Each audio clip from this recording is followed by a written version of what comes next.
Alright, put the 2-prong plug onto the head of the power cable. Sweet.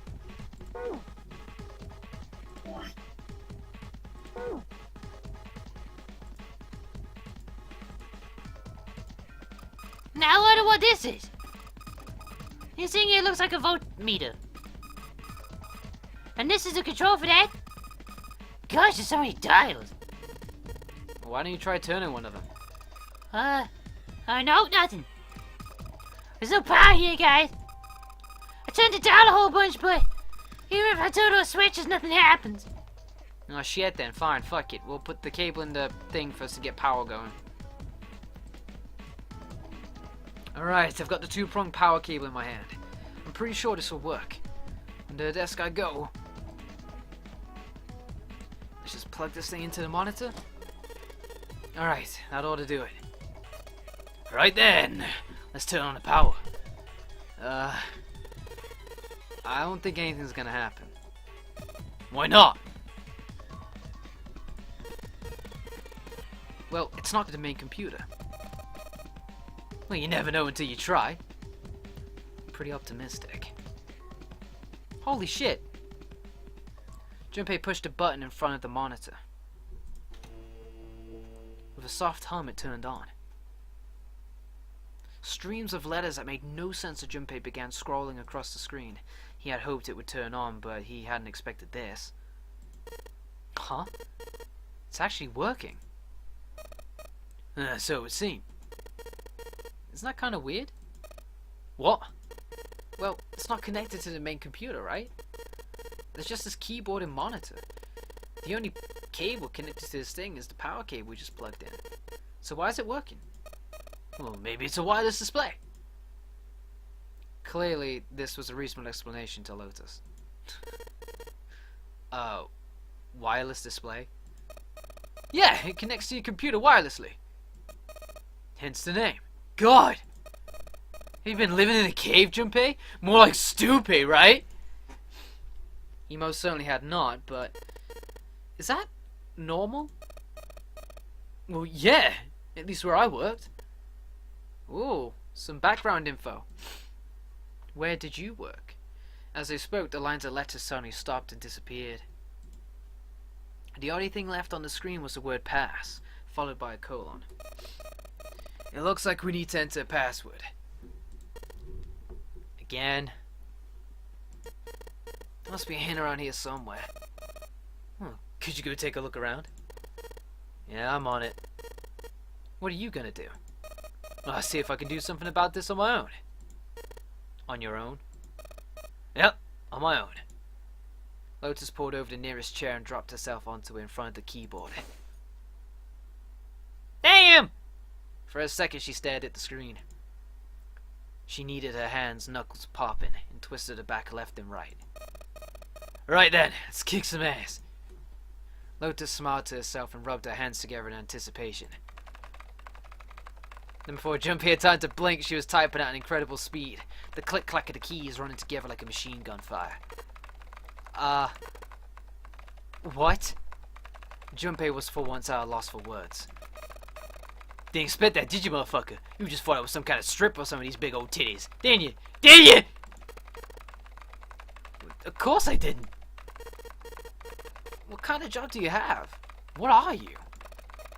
I'm unemployed at the moment. I used to work for a cybersecurity firm, but I quit. Why? Lotus blinked. Huh? Oh, it was just something. She stopped typing for a moment and her face fell. This was not an avenue of questioning to be pursued, Junpei realized, and quickly shut his mouth. Lotus's fingers began to move again, and in a few seconds she was back up to speed. As she typed, more letters and symbols that meant nothing to Junpei began to pour across the screen. What are you doing now? Well, I'm gonna try and brute force the bastard. Brute what? A brute force attack is, well, the short version is I just attacked the thing head on. The long version, without looking up or slowing down, she began to explain. A brute force attack is one of the simplest ways to break a cipher, she told him. It checks every possible combination until it finds the right one. For a complex cipher, it can take a very long time. The thought of doing something like that made Junpei feel tired, but Lotus explained that she was writing a program that would run just such an attack on its own. It's not the most elegant solution, certainly, but given the circumstances, there isn't much else I can do. Even if she talked, her fingers never slowed or missed a key. Junpei couldn't help but feel a little awed. Ah, but back to what we were talking about earlier. What were we talking about? The wireless display? It's kind of strange if you think about it, isn't it? How do I put it? Well, let's say you write a program that calculates an addition problem for you. Alright? So you enter 1 plus 1. The screen will show you 2. See? Isn't that strange? No, not really. Oh, come on now. Of course a caveman like you would think it was strange. You said so just a minute ago. You're just not getting it, are you? Who calculated 1 plus 1? The main computer, right? You said it's connected to the monitor wirelessly. Yeah, but someone who grew up in a cave wouldn't know that, right? They probably think that this thing here, the monitor, is doing the calculating. And once they've decided that, they'll start examining this monitor. They might poke the screen or something. Ah, I see, the color changes when I press it here. Then they might investigate the hardware on the inside. Ah, I see, so this wire supplies power. Eventually, they might even cut the wires. Ah, yes, just as I expected. When this wire is cut, no results appear. Therefore, it must be this device which does the calculations. But the truth is that, just like you said, the computer is doing the calculating. These cave people wouldn't know that, because they have no idea what the monitor and the computer are connected wirelessly. Lotus continued to type. Junpei scratched his head. So, what are you trying to say? Nothing. Really. It's just, I thought maybe, what if the relationship between human beings and our brains is like that? Huh? Well, let's say you stick a bunch of electrodes into parts of the brain. The scientists examine the signals they send out might say, interesting. So stimulating this part of this brain causes this person to see colors. That must mean this neuron cluster controls that function. Okay, let's see what happens when I cut out this part. Ah, just as I thought. Cutting off this part causes the function to cease. Therefore, human thought processes must occur in the human brain. You get it? It's just like this monitor. Maybe the brain is just an output device, like this monitor. Maybe our thought processes actually occur somewhere else, in a main body. We just don't know it. We never even think about it. Just like those cave people wouldn't know about wireless communications. We can't imagine that there's some unknown medium that transfers information into our brains where we experience that information as thoughts. Junpei didn't say anything. Not so much because he had no retort. No, her argument just seemed silly. And he was a little surprised to be hearing something like it come from her. The brain is just an output device? Human thought actually occurs somewhere else? Did Lotus really think that he wondered? It was a little creepy, Junpei thought. It sounded altogether too much like a bizarre, cultish religion. Maybe that's the cause of Seven's amnesia. Oblivious to Junpei's increase in discomfort, Lotus continued. Wait. Oh yeah, he did tell the group that he had amnesia. If memory is actually stored somewhere else in some sort of main body, somewhere, maybe he hasn't forgotten anything at all. He's just having a difficult time accessing his memories because the monitor, his brain, has been damaged. Okay.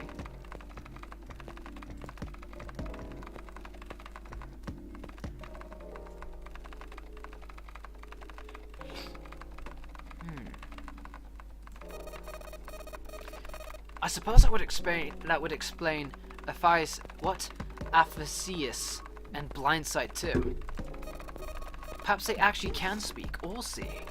The monitor just isn't functioning properly. I guess people with what? Prosopagnosia. What? Could be suffering the same thing. Wait a minute. What? He knew what aphasia was from watching medical dramas on TV, and blindsight was easy enough to guess, but he'd never heard the word prosopagnosia before. No, me neither. What? You've never heard of the... Lotus spun around in her chair to look at him. Junpei just shrugged and shook his head. Nope. What is it? Well, put simply, it means a condition where the mind can't distinguish between human faces. In other words, my face would look like the same as Clover's, or even yours. So they can't remember faces, which is how most people recognize each other. That means that people with have trouble recognizing even people they're close to. Usually they can make do by associating people with other things, like their voices, their clothes, their hair. Does that mean other people's faces look like blanks? No, I don't think so. You've seen monkeys, like in a zoo, right? To you and me, all the monkey faces look the same. Even though they obviously got faces, it's almost impossible for a human to distinguish between them. The zoo staff that works with them would learn to identify different monkeys eventually, but you or I couldn't. Unless one had a scar or something else to set it apart. That's how people would be to someone with... Oh, huh? Didn't even know that kind of thing existed. Junpei did his best to act as though the entire lecture hadn't gone entirely over his head. And, what were we talking about? The idea that your brain is just an output device, like a monitor? Are you serious about that stuff? No, not really. I was just kidding for about half of it. What about the other half? Well, I guess I was just adulting. Not funny. Lotus's smile had something rather, masochistic to it. It's nothing more than a story I made about a boredom, and don't take it seriously. It was the first thing that came to mind, and I just talked about it to kill time. But it looks like I don't need to talk anymore. Why? I don't have to kill time any longer. As she spoke, Lotus raised her right arm high, and brought it down onto the enter key. The program took only seconds to analyze the system. Chunks of text flickered on and off in quick succession, and then a line of numbers appeared, blinked, and then disappeared. The screen cleared, and all that was left was the word accepted. Yes, piece of cake. Lotus would clearly have patted herself on the back if it would not have made her look entirely ridiculous. After a few seconds, the accepted disappeared to be replaced with 9 squares, arranged in a 3x3 square. The hell is that? No idea. It looks like a puzzle, though. Suddenly, Lotus stood up. Huh? Aren't you gonna, I don't know, do more computer stuff? No, I can't do anymore. It won't let me do any more programming. See, the keyboard. Nothing. So there's nothing more I can do.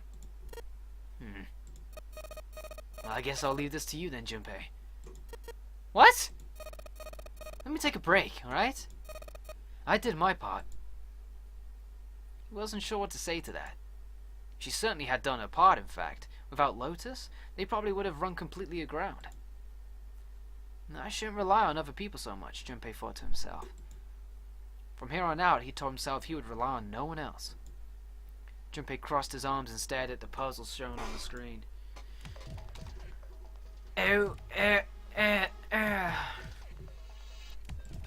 Oh shit, okay. The fourth touch is your end?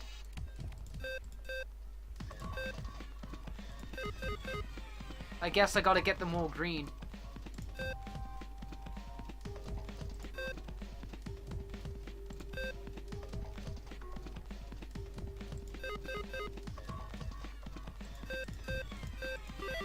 There we go. Okay, alright. I solved it. Did you hear a noise just now? Yeah, I did. It sounded like something unlocking. Well, where'd it come from? From these lockers, baby. Sugar tits. Aye. Here I go. Look, Junpei. The lights on the lockers are green. Then we must have unlocked it with the computer puzzle. Yeah, boy. What's in here? Keys! There's more than one key in here. This one is small and looks like it goes to some sort of machine. And this one has the Earth symbol on it?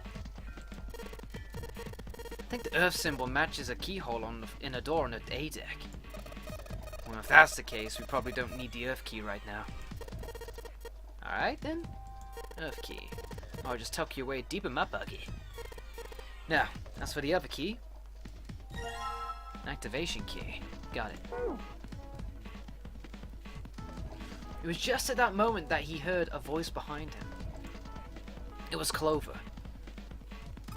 Hey, Junpei, motherfucker, do you have a minute? He put the puzzle aside for the moment and walked over to Clover. What's up? I wanted to ask you something. Hey, Junpei, you went to door 5 with my brother, right? Did you hear him say, like, anything weird? Why is she asking me this? Junpei wondered. The more he thought about it, however, the more it made sense. Snake had been gone for a long time. Clover was quite attached to her brother. Of course, she would have been worried about him. He thought back to when he'd gone through the door 5, hoping he might remember something, even a small something, that would help her. However... Sorry, Clover. I can't really think of anything.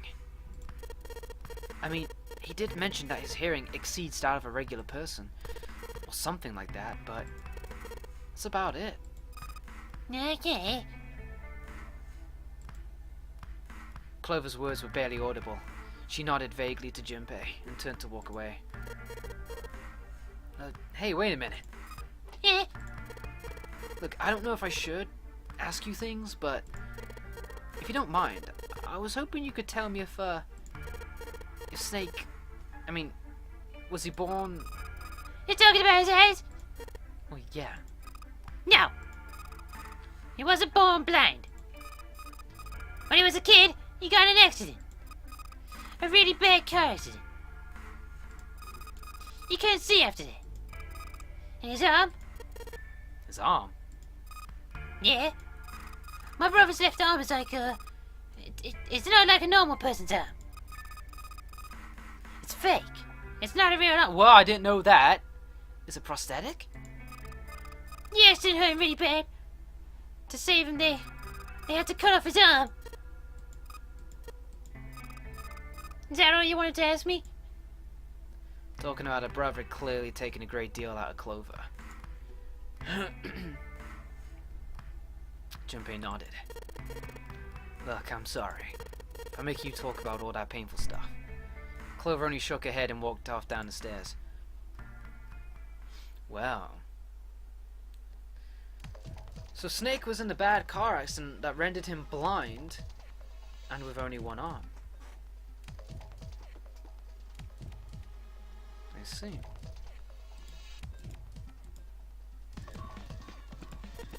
This key. The shape sure makes it seem like it goes to this machine. Alright, I'm turning it on. Sweet, okay, the monster's on now. It's for the letters.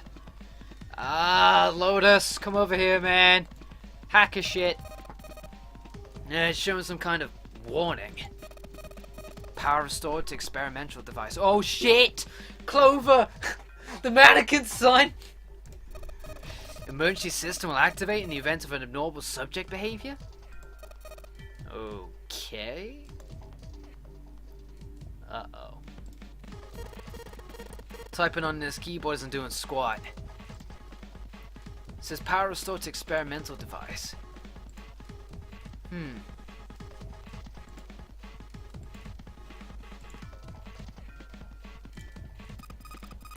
Hey, something sticking out of Megan's head like wires or something. How are they doing in there? Huh? Why is she all quiet now? They were doing experiments on humans. Probably. Oh man. Now she looks sad.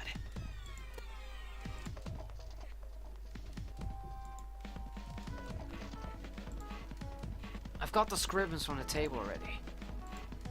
But do I? Because I can't see them in the... Are they under my file? Clover's note? Ah!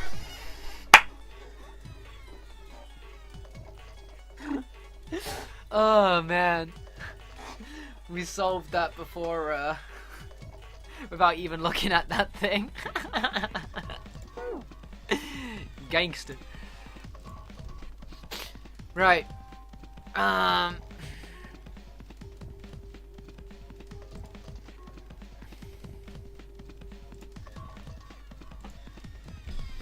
Okay. I don't need a computer anymore.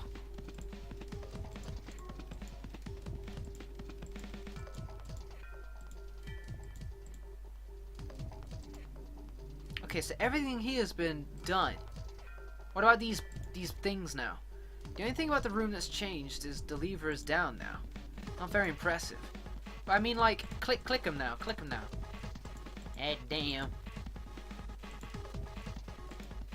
Shit.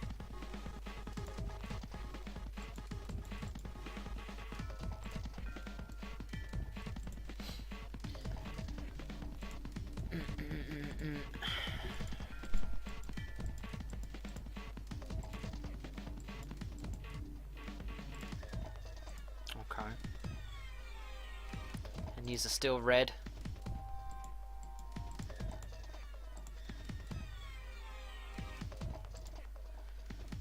Ballocks, okay,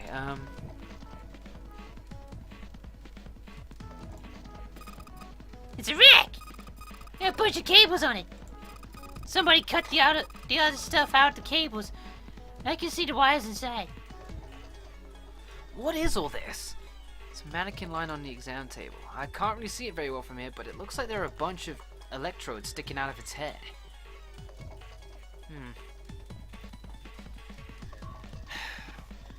Damn it. Junpei! The thing in here is on now! Yeah, that's because we activated the power over on this side. Could you, like, play with it a little? Okay! Now turn this down here. Turn. Now, I don't think it's working. Nothing happened. Maybe she missed something. I should ask her to look around the room again. Right. It's a rack. There are some cables on top with copper wires exposed. It's a wash basin, more commonly known as a sink. This is the monitor. There are a whole lot of cables under the table.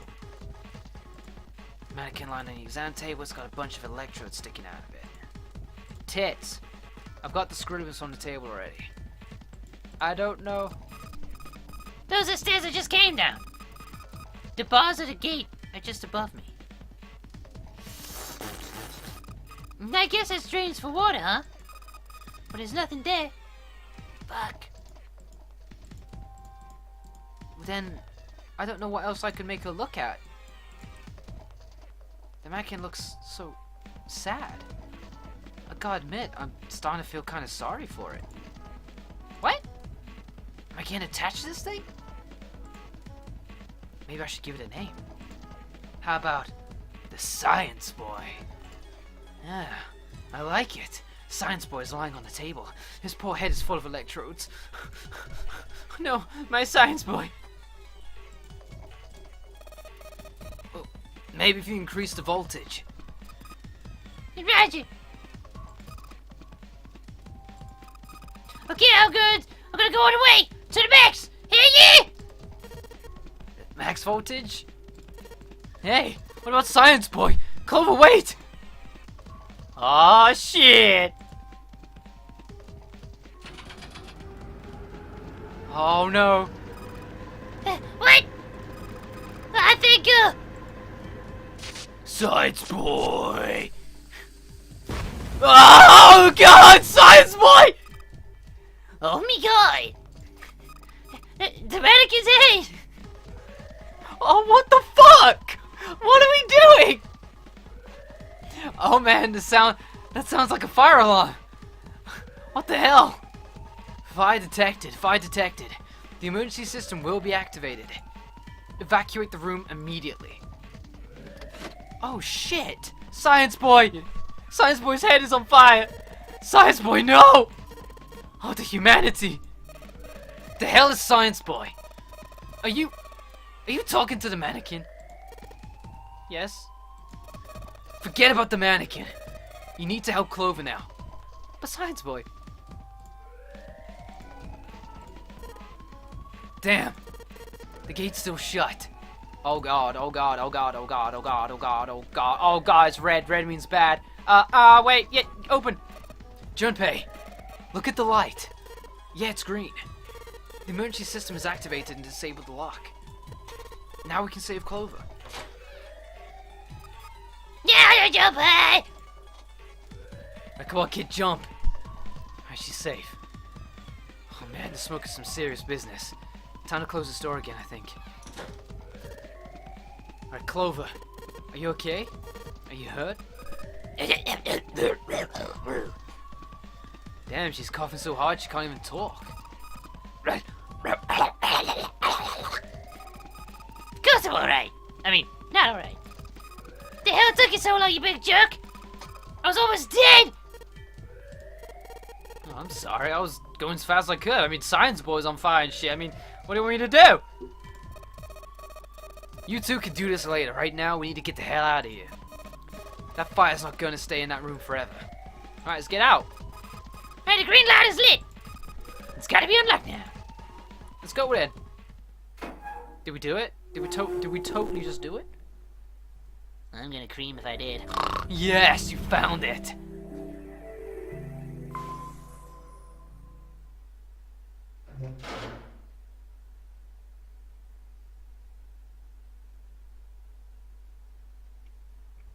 Alright. Junpei, Clover, and Lotus slept out of the laboratory, slamming the door behind them. All three collapsed against the wall, breathing heavily. Junpei's heart was pounding in his chest, and his whole body felt weak. He inhaled gulps of clear air, and with each one he could feel his body begin to calm down. Alright.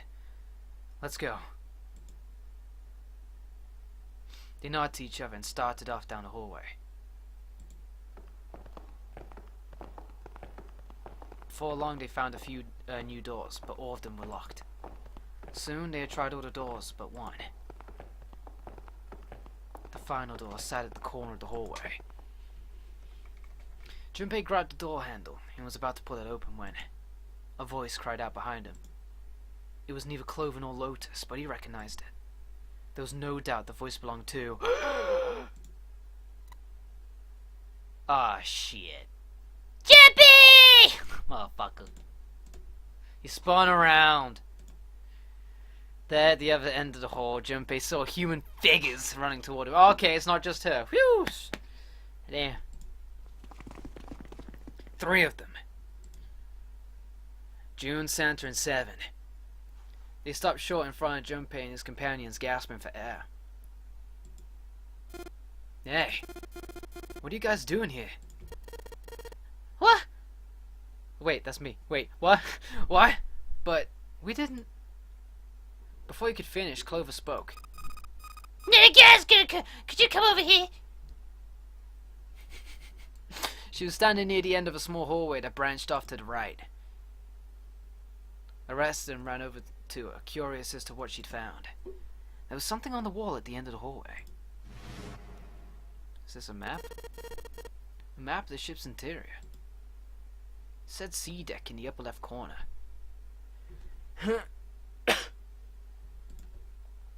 Most likely they assumed it was a map for the floor they were on.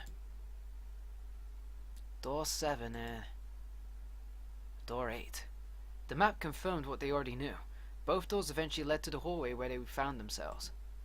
In fact, yeah, isn't that what I said? Till we find that door 9, Zara ain't gonna split us up. We might get separated for a little while, but we'll see each other again. Otherwise, we can't open door 9. That's how the non-re game works. Oh, well, what the fuck am I doing here? Goddamn. Junpei looked at the map of the ship's interior again. As he looked more closely, his surprise and excitement gave way to weariness. One by one, the others saw what he'd seen. As one, they all moved back toward the door Junpei had only a moment ago been ready to open. He pulled the map of the ship's interior off the wall and put it in his pocket and followed the others.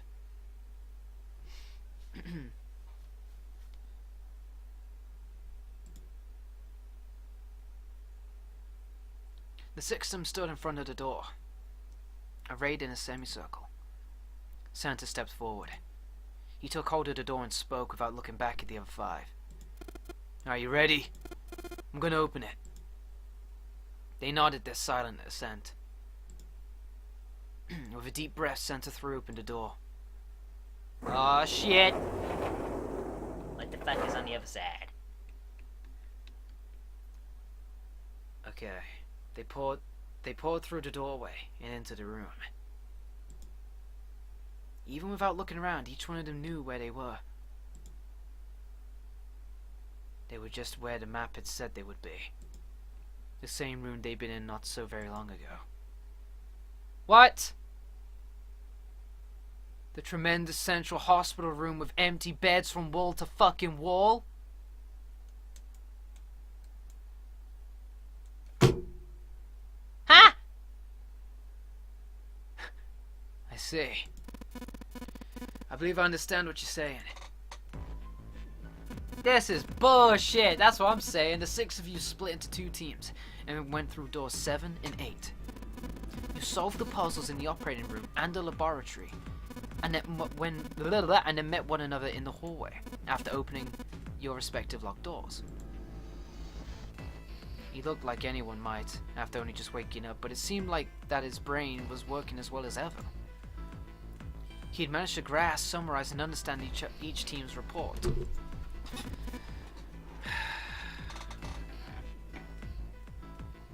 At any rate, I feel a bit silly for my little show of what altruism. I'm sure he'll be back for me. I did hope you'd come back, but I confess I didn't think you'd be back so soon. A shook his head with a rueful smile. Well, we saw each other again and we ain't dead, so I say that's good enough. 7 smiled. Anyway, I say we get out of this creepy old place. We found the key we need. The key? Ain't that what I just said? I'm talking about the Jupiter key. We found it in the operating room. Here. 7 tossed something small and metallic toward Junpei.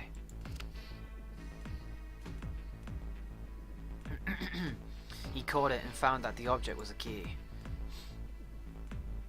On it, someone had engraved a symbol very similar to a 4. He looked over at June, who nodded back. It had to be the Jupiter symbol. I'm gonna let you hold on to that, alright? Yeah, got it. Well, I've got something for you too, then. Here. It's a Saturn key card we found in the kitchen. I might lose it. It's probably better if you hold on to it. That way it won't be my fault if it gets lost. With that, she pressed into Junpei's hand. He felt slightly less than honored. As a group, they now had 3 keys that had not been used. The Earth key, which had been found in a laboratory. The Jupiter key, which Seven had just handed to Junpei. And the Saturn key card, which Lotus had just handed to Junpei. Okay.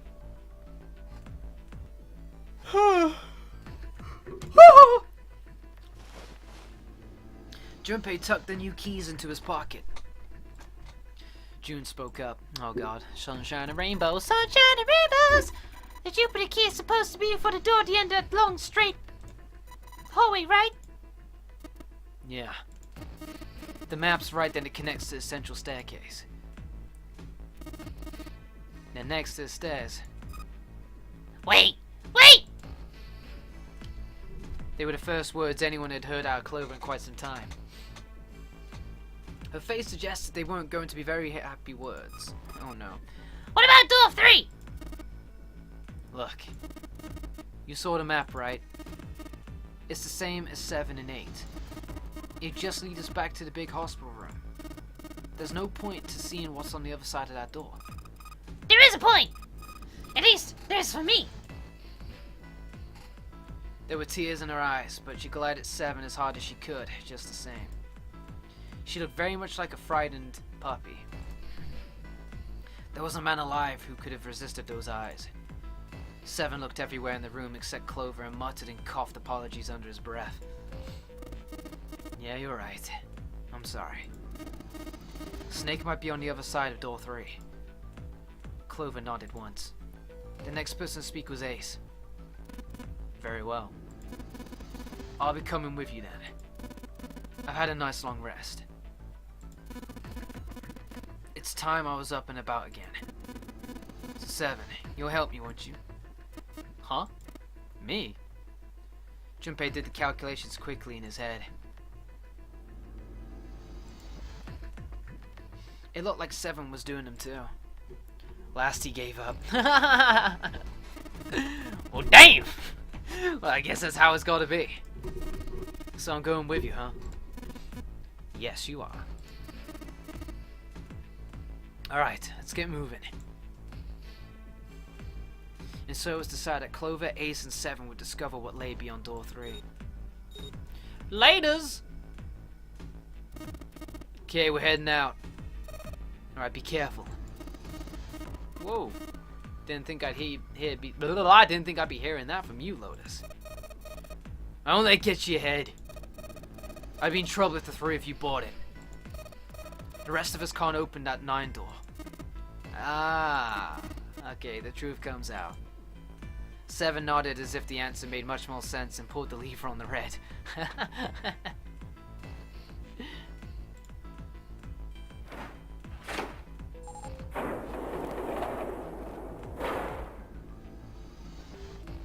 Okay, let's go. The door opened up and Ace, Clover, and 7 jumped through it. Laters, players! Don't get killed. After exactly 9 seconds, the door closed noisily. Alright then. Should get moving too. Huh? Get moving! Now where are we going? Everyone except Lotus seemed rather confused. Well, it would be a waste of time to just sit around, wouldn't it? Let me explain.